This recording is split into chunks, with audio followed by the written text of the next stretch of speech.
Hello everyone. Iram tan talai be re sa pum namu po kai kum namu chari. Yam da si kai kum pum khara thang ge. Khoi gi jadu mani abra jong do mani abra maming chu seran turan paninge. Yam na khoi gi community ji phong na ga tok lak ba yam usit ba. Maha ko ba mi si mathwa se gai I thak na ba na tra ha si lo ge ba sai thing pi na bam ta lai tra ma le. Ai ke no ma hai je ge na na do se ka san sa to ba khot phajana hang do ba ta. Manipur kuki len tan kre Nagaland tan kre Greater Nagaland naga mo koy punsan ba na talaga lady mo aduga amana kuki len su tan kre pangal singsing si fawda na Greater Nagaland haira su koy mitay gi support ta kuki len separate administration haira su mitay gi support ta lady ba koy kak thillaga lan si dai koy ga nak karigumba ma thokna ning ba gi phibam da Mawong da koi ki mapal ki remote control sing na sana rak pada illi ba jadu mani amade others followers sing na khoi to ke matik third class uncivilized ni na khoi na imalai ba ko nusira ga de kari gi imalai ba ta lairi ba ba leminari ba furuk kang lopsi khaido ka dori bno sidai khoi ki maitai chile naw sing su ma khoi na ngang ba si tar ga lairi ba tar ga lairi ba kari gi no ba tar ga lairi na traga na khoi pum na mak su ma hoi na ngang ji support ta ra bra ba Kuki ke lan puloi dia husi pangan ke lan thok podro pa pami si me thagi khoi gi na kai da thodok ta sui khoi gi kari si khoi pangal ga mai te gi to bu su jadu mani si khoi gi yaw ye hai ri bo kai hok da adu tana singai gi nongai da le sing adu ma tang da su ma si singep thai ma pam da ma si khoi gi communal ward ngak ta ni khoi na ngang ko na communal sa ka na pa na pu gi communal loi sa ka li ja Kai gi kamnen no ba ini sagal si noi napa na pugi kamnen jaw bro ba ini sagal si da engon da kamnen sagat kan hai besi ai si ta ge na yeng ge na sumi yeng ai kai kamnen sagat krage ba asida third class uncivilized asida war thok ya wa hi hari ba pangan drag jo ma support to ya ji noi napa na pu to ro lai bro ba or phom gang da ba sa to wi man khang da ba sa koi ngau da koi chen da na ning thau gi na han jo hai gre Uzara Zendro Nongtombam adagi Uzadana Bir Mayam na haigre Awana kuntak na chalu budai koi pangan jingji mateng ni ro koi mateng pang to biman khang da sa animal thinking lan si ku gi ga mai te gi lan si gi history chum nai na lira ni ji national media da worldwide tang ka re na ai press meet to ra ne bu ji eng ge bana koi eng na se ba si nong po ko masa ne si ra di koi nong si ra dam ni kai so du ki ba lai te chum mai da makta Himalaya ba si kai gidra na sumi koi pangan si sabar to lai wa ni wahai am da koi pangan dai nang ngangi tu mai ngang pang ma am tholak ka ne ba nang ki na gali bro driver moi loin potha bi ona koi hai ga loi am ta driver moi si loi chara seminar je na hodik driver moi si ai gi wakhal da driver moi si potha bi ro ba Manipur da gari thori ba highway da thori ba truck driver sing je koi potha bi ro yes to bi ro ba aduga ai koi Manipur gi pangal hai ba tare pangal mai te lo lo pangal ji pusan ba to su tare ba eng na ba tare kasar da lai di ba koi pangan sing pusan ba thau tai Tripura da lai ba pangan sing pusan ba thau tai all world da lai ba pangan sing ji koi unity ba thau tai ba yam usit thau ra tra ga di loi mak thingjan ba ya ba koi pangan gi da su lai ya ba pham ngalab ba mana nagaga kuki lan tau na kuki support tau kuki pum na makal laga kuki mayam si loi chawal laga masing khizik tale ramade MLA tara ka halla bana koi support tau laga DGI ji makoi nga to hella noi na chinna naw don imphal manu property mayam ji kuki nga tara tro ya na tra ka na hojing na naga ma thunda mang na pa third class khangwai na gali bro koi sungang bi da boi wani kuki naga lan tau da noi kana mi chang yaw ki hojing na welcome to moi ba kai na ekoi da moi ba ekoi da pangan da koi ngasi pho naga isili naw am pho na ekoi da IT ba leite ai su naga gi family relationship ni Engon da ngasi pho phatta ba ai naga gi isili naw isili ba am na engon da ngasi pho thi ngang ba leite pangangang kano pagtaw toro kano is aduga akhoi gi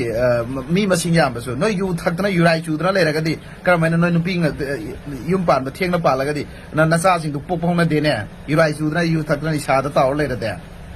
na tu na sa da phadana seba to satisfy so ne le min no ne ikai ko drai ra mi si le min no him min no ne duga nasa da pu ne kwen ting bro noi nasa pok kano na ꯑꯗꯣ ꯃꯤ ꯂꯥꯛ ꯑꯅꯤ ꯃꯈꯥꯏ ꯑꯍꯨꯝ ꯂꯩꯕꯁꯤꯁꯨ ꯅꯪꯅ ꯍꯦꯛꯇ ꯑꯩꯈꯣꯏꯅ ꯄꯥꯜꯂꯅꯤ ꯑꯩꯈꯣꯏꯅ ꯄꯥꯜꯂꯒꯗꯤ ꯅꯍꯥꯟꯗꯒꯤ ꯑꯩꯈꯣꯏ ꯄꯥꯡꯒꯜ ꯂꯦꯜꯂꯅ ꯇꯥꯜꯂꯣꯏꯗ꯭ꯔꯣ ꯅꯣꯏꯅ ꯇꯧꯔꯤꯕ ꯇꯣꯔꯆꯔ ꯃꯌꯥꯝꯁꯦ ꯇꯧꯗꯕ꯭ꯔꯣ ꯑꯩꯈꯣꯏꯗ ꯅꯈꯣꯏꯅ ꯈꯥꯡꯉꯤ ꯅꯠꯇ꯭ꯔꯦꯀꯣ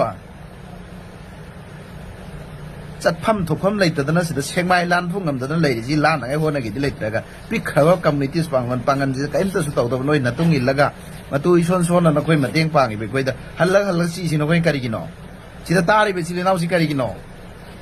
aduga asum bangangi ba oja dana be lai samgumba adagi kari gumba duna muga kari himga thainari ne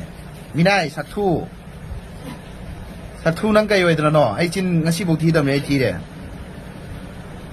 minai mzaran kari oidna no ba nang nei khoi manipur sin nang pungthoi thugai nang ai tawri sathu orak pum khang da ba nama na pa ma thong rong khang moi ne na loi palani sidi mi sitaw taro kano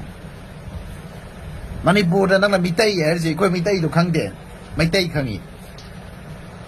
nang wangang bada noi ki federation of hami du da mitai yani bi ya da kari ki mitai yani iri nang na press no lam thok du mitai yani iri kai gi no ba mitai hai ba ya dra ba du de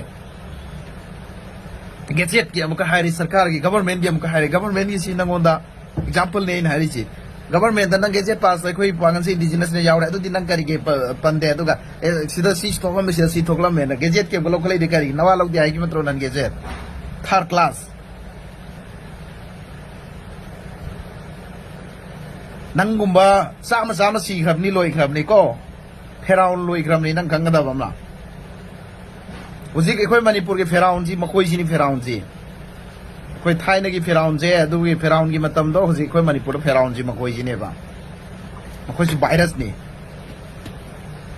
thu matam da makhon makhong punjan bi hau makhoi jing ji natraga di manipur da war soi da thokani si mai hai biram ge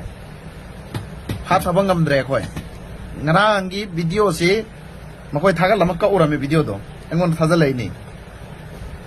hami federation da thaga tinge de han thaga lai ni pungani gap lai nam ne go